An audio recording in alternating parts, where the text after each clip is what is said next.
जसं मला अनुभव आला तसा मी या व्हिडिओच्या माध्यमातून तुमच्यापर्यंत आणायचा प्रयत्न केला आहे. नक्कीच छोटा आहे, पण मला अतिशय मनापासून सांगावासा वाटला.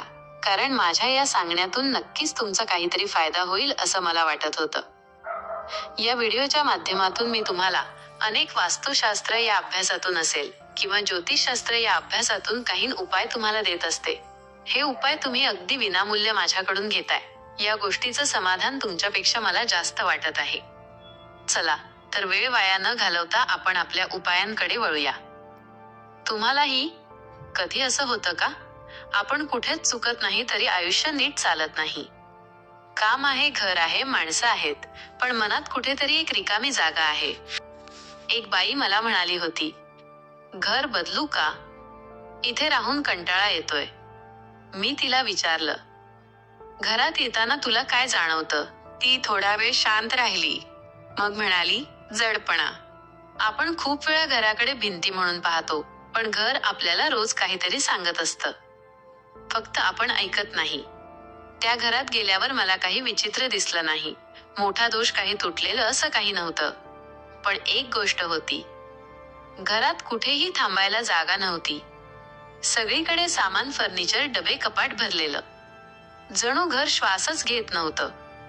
मी तिला एवढंच सांगितलं, आज काही बदल करू नकोस, फक्त एक काम कर. उद्या सकाळी घरातल्या 2 न वापरलेल्या गोष्टी बाहेर काढ. तिने काही दिवसांनी फोन केला आणि म्हणाली, माहित नाही का, पण घर हलकं वाटायला लागलंय. मी हसले. आपण मोठे उपाय शोधतो, पण कधी कधी छोटे बदल जास्त काम करतात. आणखी एक माणूस होता. त्याचं म्हणणं होतं, सगळं ठीक आहे पण झोप लागत नाही.